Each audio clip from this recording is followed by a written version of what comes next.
সপরিবারে আমাদের বিয়েবাড়ি নিমন্ত্রণ ছিল বন্ধুরা।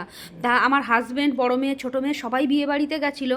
আমি কিন্তু বিয়েবাড়িতে যাইনি। ওনারা আমাকে এতটাই ভালোবাসেন, দেখুন আমার জন্য কত খাবার দাবার সব পার্সেল করে আমার হাজব্যান্ডের কাছে পাঠিয়েছে। অনেক মেনু ছিল কিন্তু বন্ধুরা, সব তো আর পার্সেল করে পাঠানো যায় না।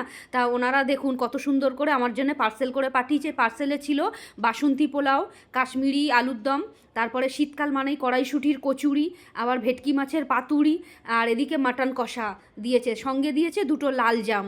তা দেখুন নিজের লোকেরা কিন্তু এরকম এতটা যত্ন করে পাঠায় না, কিন্তু ওনারা কিন্তু আমার একটু দূর সম্পর্কের রিলেটিভের বিয়ে বাড়িতে গেছিলো, আমার হাজব্যান্ড, মেয়ে সব গেছিলো, আমার জন্য খাবারটা পাঠিয়ে দিয়েছে।